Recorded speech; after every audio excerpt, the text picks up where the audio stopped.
Sadhguru is a big football fan and a big sports fan, as you know. So he agreed to come in and speak to the players.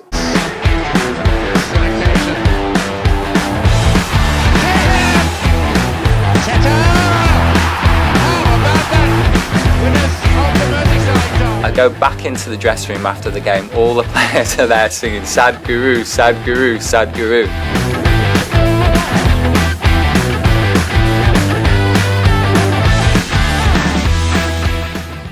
I was in, I went and spoke to the Everton Football Club. Is anybody following English Premier League? Huh? So that's the best leagues in the world, English Premier League, highest quality. The best players play there. Now the Spanish league is getting much better, but still English league is, in terms of talent, it's great. So, the last time when I was in Birmingham, a young man attended the program, not the program, just a talk, an evening talk. So I didn't know anything about Sadhguru, I'd never heard of him until the day before. And then, just before it's about to speak, this energy just came into the room, it just hit me like a ton of bricks. And he's standing there, this guy, this incredible guy, and he starts speaking. So I went home and he was an incredible speaker, as you know. Incredible energy. And it really had a big effect on me. And so the next day I'm thinking, right, I'd love to get him in to speak to the players. Sadhguru is a big football fan and a big sports fan, as you know. So he agreed to come in and speak to the players, and I was so excited. So the next morning, it was a Saturday, he was coming in to kind of meet the players and watch training. And all of a sudden, I started to get very nervous. Normally, I don't feel stressed, but I was very stressed and nervous. And the moment that I saw him, the feeling of panic that I had completely dissolved, and I felt completely at ease and at peace. And that's part of the impact that Sadhguru has on people.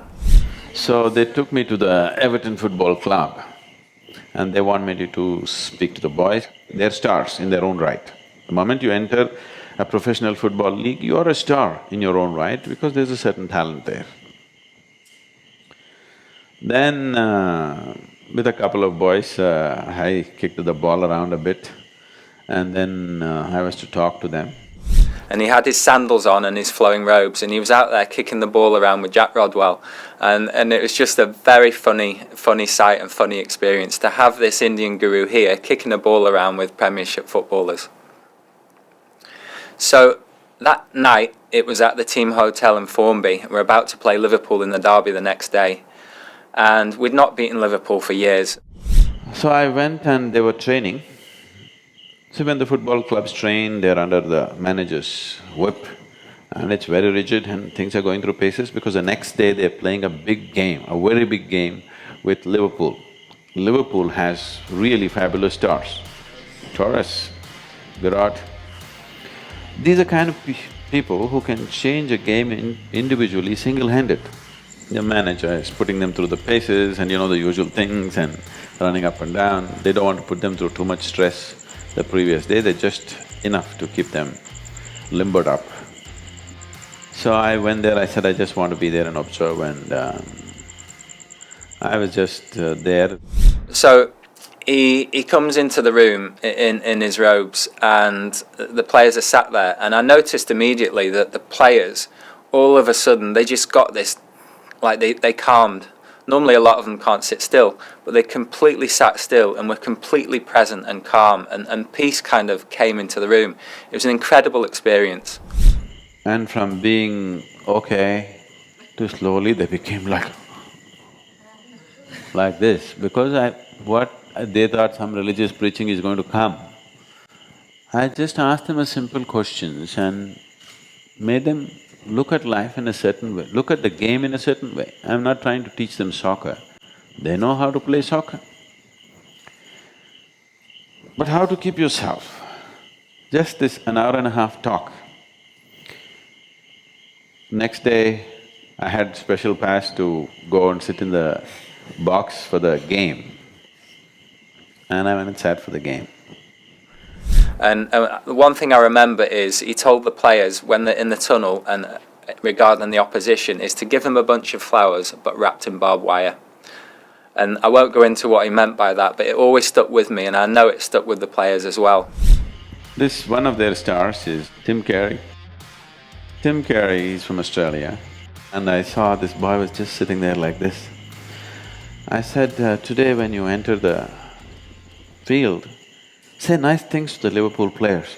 He looked shocked, say nice things to them. I said, he's a forward, so I said particularly go to the goalkeeper and say nice things to him. He looked like this, I said, yes, you do this and see. And I said, find out something about the goalkeeper's life. They said he had a daughter 3 months ago.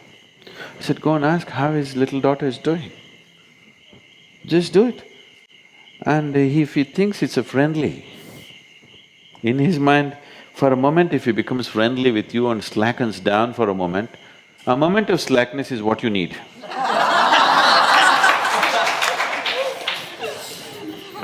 That's all the game is. And the first goal he scored. And I saw him actually patting, when they were introducing, he not only shook the hand, he went to the goalkeeper and he tapped him on his chest and said something nice. And within 20 minutes he scored the first goal.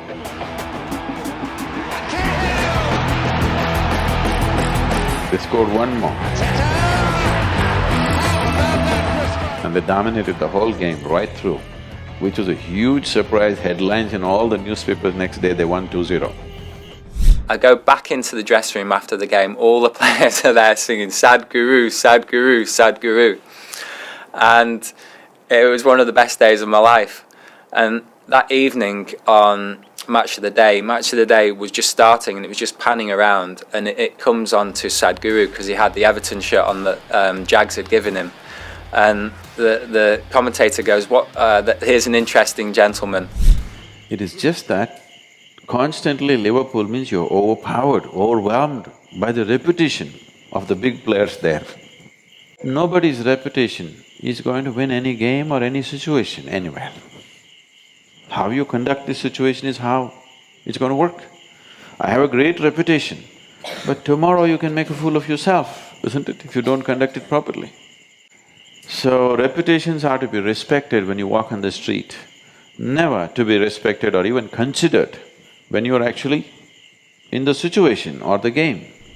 So the impact that Sadhguru had on the players was huge, and he gave them meditation techniques like Isha Kriya, and I know that several of them still do it today, and several of them still follow Sadhguru, his talks, and he's a huge inspiration. And hopefully when this pandemic ends, that we'll be able to get him back in here and he can help a new generation of footballers succeed.